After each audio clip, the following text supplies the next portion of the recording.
Pangénjing para pemirsa, ing babagan informasi kula panjenengan sami rawuh wonten ing sela-sela kegiatan.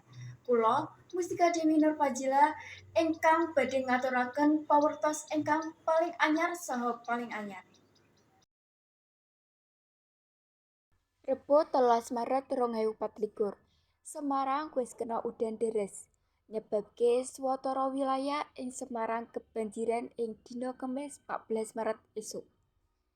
Banjir ing tlatah Semarang duwé pengaruh amba marang menika transportasi sing wis ana.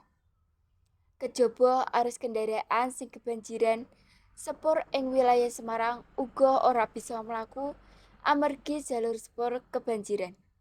Salah sijine ana ing stasiun Tawang.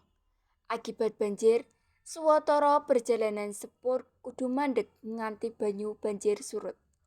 Penumpang sepur ing stasiun Semarang Tawang luwih dhisik dialihke menyang stasiun Semarang Poncol nganti banjir ora ngalangi perjalanan sepur.